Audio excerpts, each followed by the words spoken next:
back, everyone, to the program. And now here are some of your stories in brief. We begin with the Kaduna High Court of Justice, presiding over by Justice May Keita.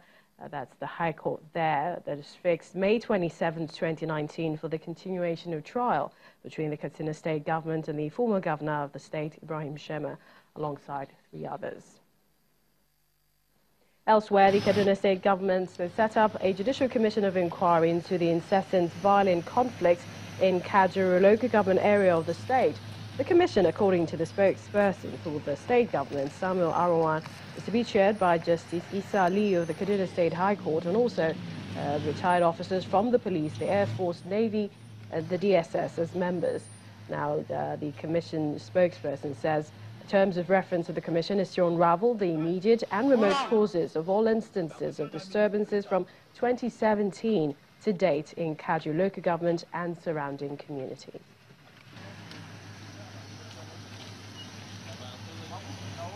Apart in various places. So we'll go here. Well, over in River State, the governor, Nyesom Wike, is asking traditional rulers in the state to collaborate with governments to identify and clamp down on cultists in their communities. The governor explained this when the State Traditional Rulers Council paid a solidarity visit to him at the government house in Port Harcourt following his victory at the just concluded polls. According to him, the report of killings carried out by these alleged cultists has a negative impact on the state. Everybody must go back to his domain and check the activities of these cultists. Choba, where is the Department of Choba? It is not sounding well of the killings. I know that it is beyond there, but let us know. We know some of those boys. Let us know. So that, since they say we will not sleep, they too will not sleep. Please, I'm very much concerned.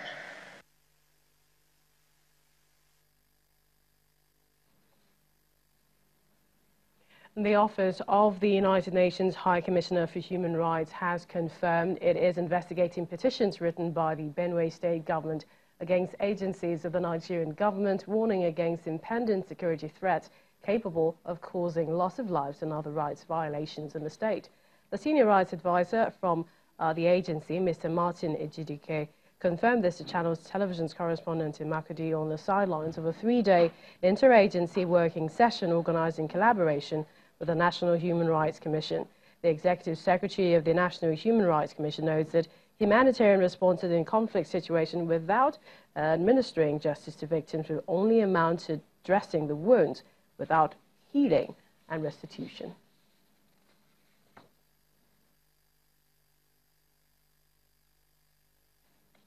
And in police, in Lagos rather, the Inspector General of Police, Mohammed Adamu, has told all area commanders, divisional police officers and line officers that they will be held responsible for any operational misbehavior of their men. Now, the IGP was in the nation's commercial capital where he met the state governor, Kumi Ambode, and also had a session with senior police officers.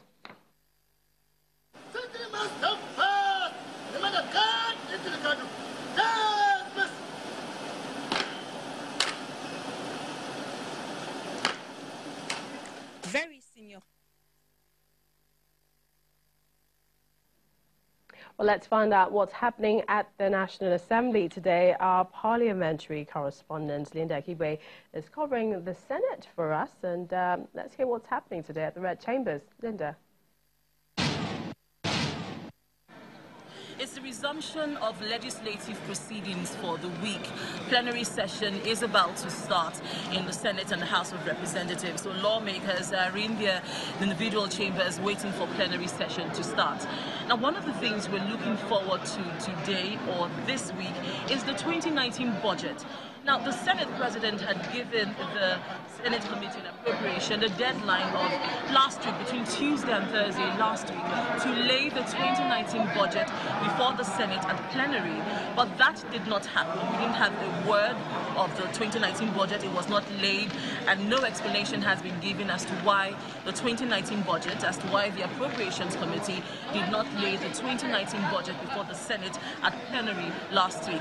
So this is another week where we expect that the Appropriations Committee would lay the budget before the Senate at plenary. And if there's any reason why this would not happen, we expect that the chairman of the Appropriations Committee should be able to tell lawmakers and indeed Nigerians why the report is not ready. And this is very important because the National Assembly would go on recess on Thursday this week to celebrate for the Easter celebrations. So that is that on the budget. On the other paper, we have some constitutional amendment bills listed on the other paper for today.